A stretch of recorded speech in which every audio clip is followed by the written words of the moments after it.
July 27, 1944, northern Guam. For weeks, the 3rd Marine Division had fought to break through the jungle. Today looked promising, recon said. The area was clear after bombing. But hidden ahead, dozens of Japanese machine gunners and snipers waited in silence for 3 hours. As the Marines freely advanced, war dog named Kurt suddenly froze and then erupted, barking like he'd gone mad. His warning stopped 250 men just before they walked into a deadly ambush. They fell back, took cover, and the battle for Guam exploded around them.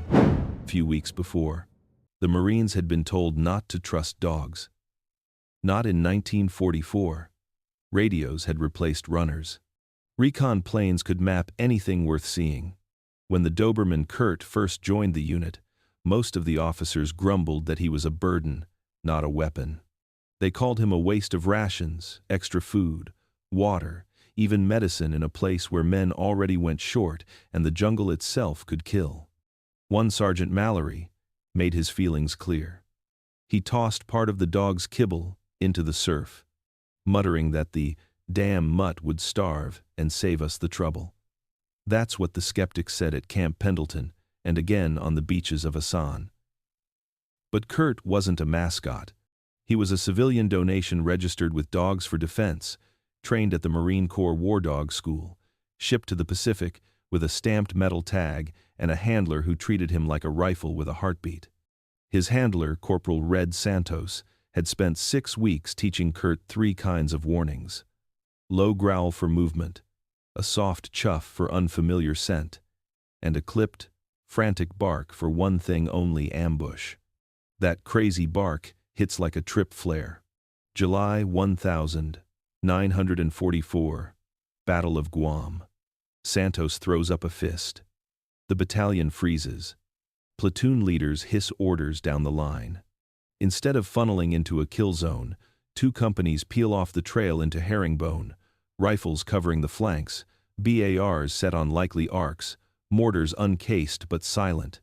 The jungle answers with nothing. 30 seconds pass. Sweat stings. Somewhere a bird starts and stops. Then the jungle erupts. Type 99 light machine guns on both sides, Arisaka rifles from above and below, grenades rolling downhill. The Japanese were the 29th Division veterans waiting behind bamboo screens and cut saplings, manning spider holes and caves scooped into the ravine wall. The plan was textbook. Let the Marines crowd the trail, trigger mines, rake the file, then roll the column from both flanks. It should have been a slaughter. It isn't, because a dog barked like he'd lost his mind. From cover, the Marines answer in perfect geometry: crossfires from the flanks instead of panic fire from a hallway. Grenades arc into muzzle flashes instead of into their own men. A 60mm mortar drops 3 rounds into the base of a banyan where tracers stitched the air a moment earlier. A flamethrower team, already prone because an animal told them to be, crawls forward to a cave mouth that would have been behind them if they'd stayed on the trail. The Japanese attack staggers, then rips itself apart trying to find a weakness that isn't there. When they rush, they meet a line. When they flank, the line is already there. Santos keeps one palm on Kurt's shoulders, reading the tremors. 2 short growls. Movement left becomes a hand signal. A squad pivots before a sniper can get off a second shot. On the right, the dog's head snaps toward a fold in the ground where nobody's looking. A team crawls and finds a camouflaged firing slit hidden by palm fronds. 1 white phosphorus grenade later, the slit is an orange wound in the hillside. It takes 20 minutes to break the ambush and 2 hours to clear the tangle of caves that fed it. When the smoke thins, the numbers make their point without speeches. The battalion, roughly 250 Marines in the kill zone, took scrapes and shrapnel, but did not die by the dozen on a jungle path. The enemy lost the element they trusted most: surprise. Word travels faster than runners. By noon, the regiment's XO is asking a question nobody thought he'd say out loud. Where are the dogs? Oh, 8? Kurt spends the next 7 days on the point of patrols that move like ghosts and hit like hammers, sniffing cave mouths before men walk past them, planting in place at the scent of a sniper's sweat, stopping entire files with that same lunatic bark when the jungle goes suddenly wrong. Skeptics stop joking. The radio net gets a new call sign for a new kind of asset. Scout Kurt on point. He is not a talisman. He is a sensor with teeth, a compass for things humans can't smell or hear. And on Guam, in July 1944, a volunteer's Doberman turns a battalion from prey into hunters, with one jagged, insistent warning that cuts through fear, doctrine, and jungle at the same time. By the second week of August 1944, the battle for Guam has become a hunt. The great Japanese counterattack, the Banzai Charge at Mount Tenjo, has been crushed. What remains are pockets of resistance, cut off and feral, hiding in ravines and coral caves. It is the kind of war where visibility is measured in yards, where a man's heartbeat is louder than his radio, and where an ambush can come from a patch of ferns that wasn't there a minute ago. The Marines call it sniper country. The dogs call it work. Kurt is no longer just one of the platoon. He is the point of the spear. The handlers walk behind him like infantrymen follow a compass, eyes on his ears, not the horizon. The Doberman's coat is black and rust red, a shape that melts into the shadows. His nose is his map. Every time it flares, it's reading 1,000 invisible currents: sweat, oil, rust, cordite, fear. Where the human eye sees nothing, Kurt smells the past 15 minutes of human motion. On August 6th, he proves it again. The 3rd Marine Division is sweeping toward Mount Alifan, clearing the last ridge before the southern cliffs. The jungle there is older, thicker, ancient breadfruit trees and vines as thick as wrists. The heat feels alive. Ahead, the scouts have reported silence. Too much silence. The kind that means something is watching. Santos gives the hand signal. Kurt slips his muzzle through the hanging vines, nostrils fluttering. 1 second, 2. Then his ears flatten and he lets out a low, steady growl, the movement warning. The Marines freeze. Santos crouches, scanning the ridge with his binoculars. Nothing moves. Then Kurt growls again, longer this time, and looks down, not up. That's the clue. The danger isn't ahead, it's below. Santos crawls forward, parting the vines. 10 feet down, barely visible under a layer of ferns, is a camouflaged bamboo roof. A trapdoor. He spots faint boot prints leading toward it, Japanese. Kurt whines once, short and urgent. Santos motions to the squad. They pull back 10 yards and radio for the flamethrower team. When the Marines fire, the whole hillside moves. Flames roll into the ferns and a dozen figures burst from the trapdoor, screaming. A hidden bunker complex, big enough for a platoon, had been waiting with machine guns aimed at chest height. The ambush dies before the first shot. The Marines count 27 enemy dead inside. They call the bunker Kurt's Cave. Later that day, a correspondent for the Stars and Stripes visiting the division writes in his notebook, "The dogs here are the first thing I've seen that makes the Japanese nervous. They don't understand how the enemy knows where they are. They think we've got ghosts. But ghosts bleed." 2 days later, during a patrol near Agat, the column walks into an unseen sniper nest, a single shot. The bullet misses the handler by inches, tears into Kurt's side. He doesn't drop. He charges forward, barking madly, forcing the sniper to fire again. The flash gives him away. 3 Marines fire at once. The Japanese soldier falls from his tree perch. Kurt collapses a second later.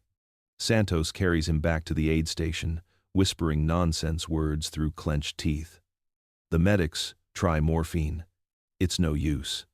The round tore through his ribs. He dies before sundown. The next morning, the battalion commander orders a detail to bury him on a bluff overlooking the beach. They mark the spot with a cross made from rifle stocks and a small plaque that reads simply, "Kurt faithful to the end, Guam, 1944. 944. When word spreads, something unexpected happens. Marines who'd once laughed at the dog unit start asking to walk point with the new animals. They trust them more than compasses. The war dog platoon, once an experiment, becomes doctrine. A month later, a report from the 3rd Marine Division's after-action review includes a single sentence that changes policy. Without the advance warning of War Dog Kurt, the 2nd Battalion, 3rd Marines would have walked directly into an ambush estimated to cause 80% casualties. The life of the battalion was saved by the animal's alert.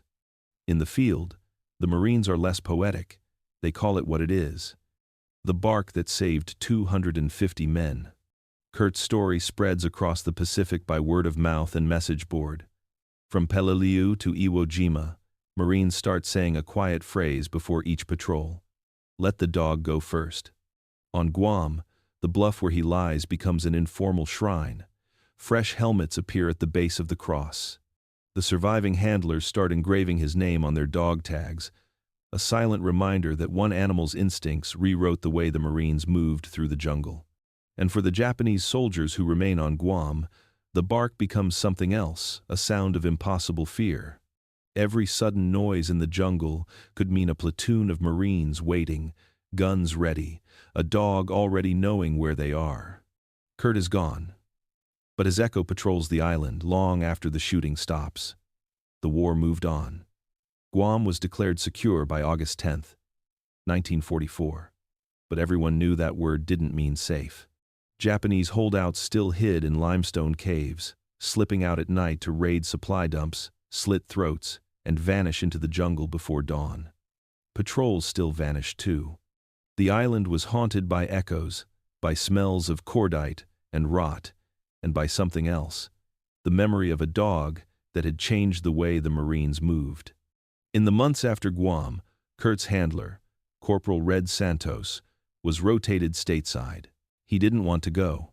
He asked to stay with the War Dog platoon, to train new handlers, to keep the ghosts alive. But orders were orders. He took the transport back to Camp Lejeune with a duffel full of dog harnesses and a single collar tagged Kurt. His new job was to train replacements for the next wave of island fighting: the Philippines, Iwo Jima, Okinawa. And to teach one lesson: trust the dog. He drilled it into every new recruit. The animal sees what you can't, hears what you won't, smells what you try to ignore. He taught them that a bark isn't noise, it's intelligence. If your dog barks like he's crazy, he said, you hit the dirt first and ask questions later. It wasn't just sentiment, it was survival doctrine. By early 1945, that doctrine reached beyond the Pacific. In the Mediterranean theater, the U.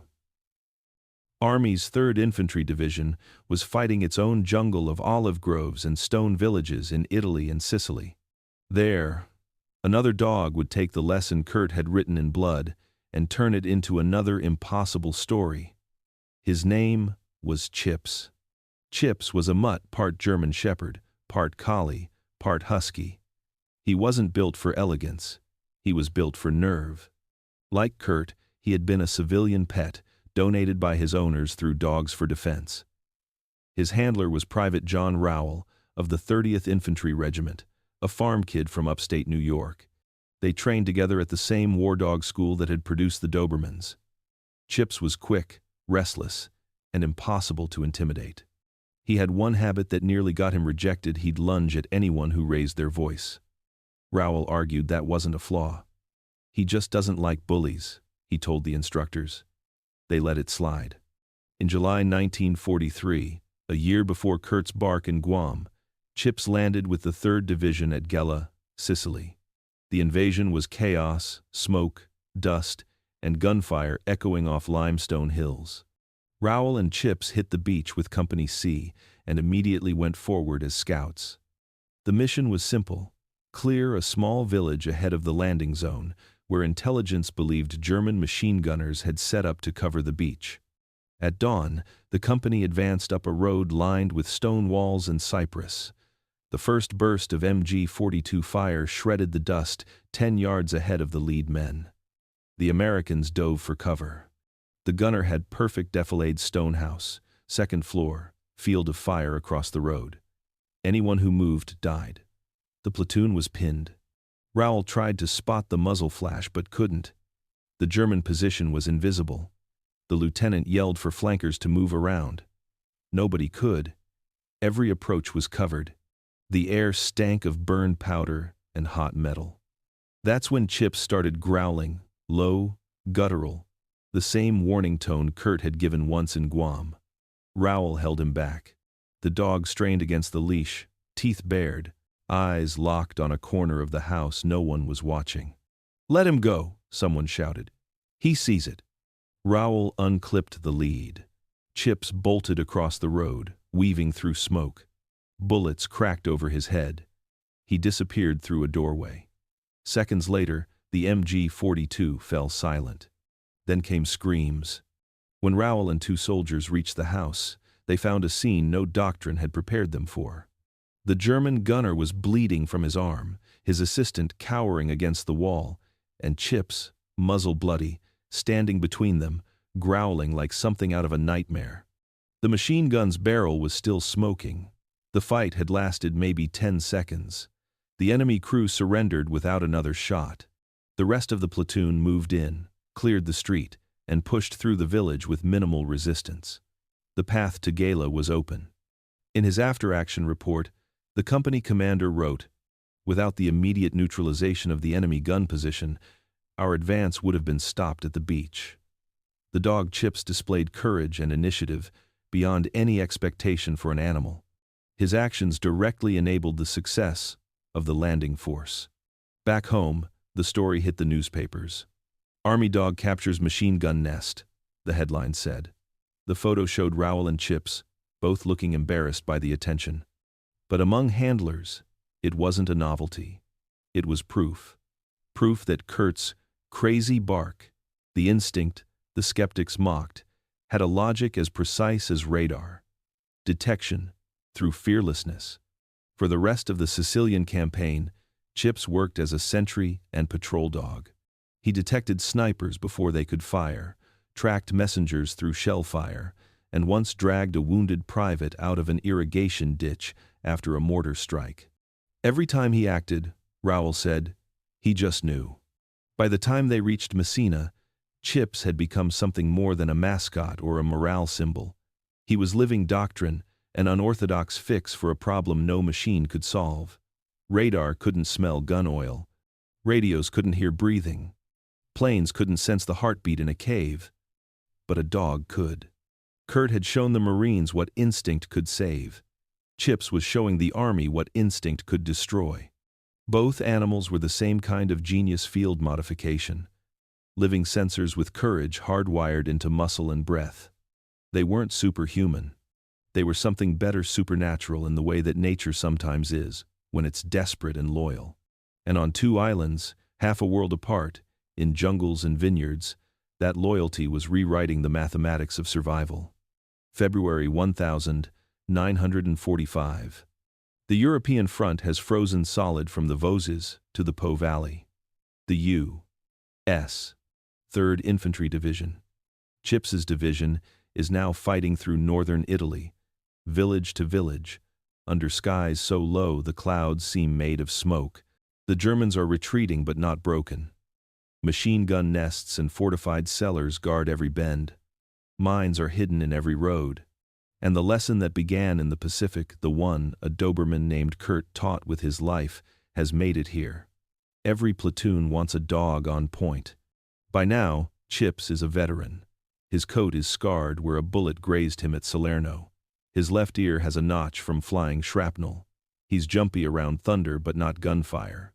Private John Rowell, his handler, says the dog is all nerves and instinct, a nose with legs. When Chips stops, the whole platoon stops. When he pricks his ears, men chamber rounds. It isn't superstition. It's statistics. Since Sicily, no patrol with Chips on point has walked into an ambush. In late February, near the village of Valio, that record is tested. The 30th Infantry Regiment is advancing along a drainage ditch toward a line of stone farmhouses. Intelligence says the Germans have withdrawn. Locals wave white cloths from doorways. The lead squad relaxes. Raoul doesn't. He notices Chip's tail stiffen, ears flattening just like they did the morning in Sicily before the machine gun burst. The dog growls once, deep and low. Raoul raises his hand. The platoon drops. Silence. Then, a faint metallic click. Chips lunges sideways, dragging Raoul off his feet. A second later, the ditch erupts an S-mine, a bouncing Betty, triggered by a tripwire strung ankle-high across the path. Because of the dog's sudden pull, the mine detonates behind the column instead of in the middle. 2 men are wounded by fragments. 5 more, who had been in front, survive untouched. The platoon crawls forward under cover, scanning for wires. They find 7 more, each placed to shred anyone advancing upright. The Germans had left cleared paths as traps. Chips's growl saved them. That night, the company commander sends a message up the chain. Scout dog prevented mine casualties on patrol near Vaglio. Recommend commendation. The paperwork dies somewhere between battalion and division. Too many men, too many battles, but the story doesn't. It spreads by rumor, like all field miracles do. A week later, outside Kanikati, Chips proves it again. The regiment hits a fortified railway station defended by elements of the 15th Panzer Grenadier Division. Heavy fire pins the assault. Raoul is ordered to take a message across open ground to the forward platoon 100 yards of mud and wire. He doesn't go alone. Chips runs beside him, head low, weaving through shell bursts. Halfway across, a German machine gun opens up from a boxcar. The rounds stitch the mud between them. Chips veers off and vanishes behind the train. Raoul hits the deck, expecting the worst. Then the gun stops. 10 seconds of silence. Then a single bark. When the Americans reach the boxcar, they find Chips bleeding from a grazing wound on his head, the German gunner clutching his arm, and the gun itself shoved off its mount. Chips had hit the position like a missile, knocking the gunner back before he could fire a second burst. The surrender that follows is instantaneous. The way Raoul later told it, the Kraut didn't even look at us, he kept staring at the dog. By the time the division reaches Verona, Chips has been written up 3 times for bravery. None of the medals stick. Army regulations forbid decorations for animals. But his reputation does. He becomes the unofficial mascot of the 3rd Division's K-9 units. The proof that dogs aren't decoration, but doctrine. Back in the Pacific, Marine war dog platoons are multiplying trained Dobermans, shepherds, collies. Let the dog go first has become regulation, not advice. It's no longer an experiment. It's a system born from a single bark on Guam that saved 250 men. And in Italy, on a rain-slick night near the Adige River, that same instinct saves again. Raoul's platoon is crossing a causeway under blackout when Chips halts and whines softly. The lieutenant gestures for quiet. They listen. Faint beneath the rain, they hear boots. German boots, an entire patrol moving toward them unseen. The platoon splits, ambushes from both sides, and wipes out the enemy column in 30 seconds. Not a single American hit. Later, in the after-action report, the lieutenant writes, "Detection credited to K-9 Chips, no casualties." That's the formal language of bureaucracy. But among the men, it means something simpler. They're alive because the dog knew. By April, the 3rd Division enters Austria. The war is almost over. Chips is gray around the muzzle, ears torn, eyes clouded. He's tired. But the soldiers treat him like one of their own. When the German surrender comes in May, Raoul writes one last note in his field book. Sicily to the Alps. Chips did every mile with me. Never failed me once. Smartest thing the Army ever drafted. The irony is that the Army didn't draft him. America did. Farmers, shopkeepers, families who looked at their pets and saw potential weapons. Kurt, Chips, and hundreds like them were field modifications no engineer could have designed. Emotion turned into tactics, loyalty into survival. They bridged the gap between human logic and animal instinct, between technology and nature. They found the one flaw in modern warfare, that radar, artillery, and tanks couldn't fix the unseen enemy waiting in the dark. And they fixed it with noses, barks, and courage. When the guns finally fall silent in Europe, the handlers start shipping home. Many expect the dogs will return with them. Most won't. The regulations classify them as surplus equipment. But some will, and among them is Chips. Rowell signs the release himself. Property of U.S. Army returned to civilian owner. But before they leave Europe, the men of the 3rd Division hold a small ceremony beside a ruined bridge outside Salzburg. A wooden sign hammered into the mud reads, Kurt, Guam. Chips, Sicily. They led the way. 2 names, 2 continents, 1 legacy. The bark that saved 250 Marines had become a doctrine that saved thousands more. And the animals who taught it had done what every weapon promises, but almost never delivers. They made men less blind, less afraid, and, for a few miraculous seconds in the worst places on earth, just a little bit safer. The war ended, but its ghosts didn't. By 1946, the banners were gone, the ships were home, and the Pacific had fallen silent except for the rustle of wind through the palms, overgrown on forgotten battlefields. Guam was quiet again. The bunkers had collapsed, the foxholes filled with rainwater. But on a ridge above the Asan River, one small grave still drew visitors Marines on their way back to the States. Engineers dismantling supply dumps, even nurses from the field hospital nearby. The wooden cross had weathered, but the words were still legible. Kurt faithful to the end, 1944. Every Marine who came there knew the story. The bark that saved 250 men wasn't just a tale told for morale, it was the reason a battalion had made it home. And it wasn't just remembered, it was studied. The after-action reports from Guam circulated quietly through training schools, paragraphs written in the flat voice of military record, but hiding something almost poetic. Scout dog Kurt detected concealed enemy position prior to ambush. Battalion avoided casualties and neutralized enemy force. Recommend further study of canine early warning systems. The war dog school at Camp Lejeune expanded. Handlers learned to read the dogs like instruments.